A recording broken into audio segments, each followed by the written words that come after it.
Hey, good afternoon. Just want to touch base briefly about something that came up in the practice today. The scenario where you're representing, or maybe representing, multiple people involved in the same lawsuit who may later have conflicts against each other. There may be some conflict of interest that arises, and how to protect yourself so you can continue to be the lawyer for those people, and to make sure that gamesmanship can't be used by an opponent to try to get an attorney bumped from a case in an inappropriate way. And not that attorneys play games, but if there's a legal issue and they spot it, they can definitely put some pressure on a case and on a defendant and on people who are co-defendants or co-plaintiffs in a case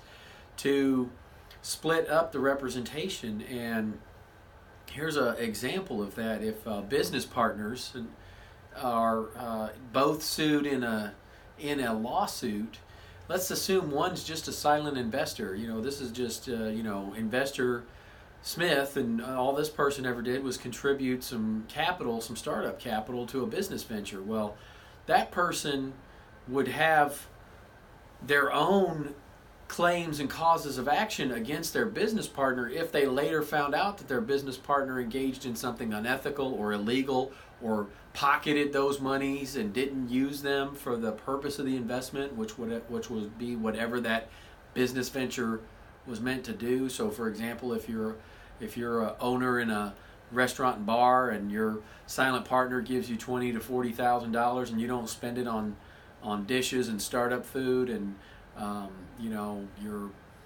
to stock your wine and alcohol selection, and instead you take the money and go to Vegas, and then later there's some lawsuit, and those two business partners would have claims against each other such that one attorney couldn't represent him. So these are things you need to think about when you're a business owner or a business partner and you've been brought into a lawsuit, is how best to protect yourself, who should be defending who.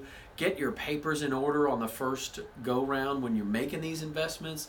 A few steps to make sure that the corporation or the LLC has an indemnification clause, so that way that if an innocent shareholder gets sued and it's not the day-to-day operational manager, that there's a provision in the company to pay that person back for whatever attorney's fees they have expended, things of that nature. So, again, it's a little bit of forethought, and it's also forethought when you get involved in a scenario like that, to how best to protect each other, especially if you've got a silent partner or an investment partner.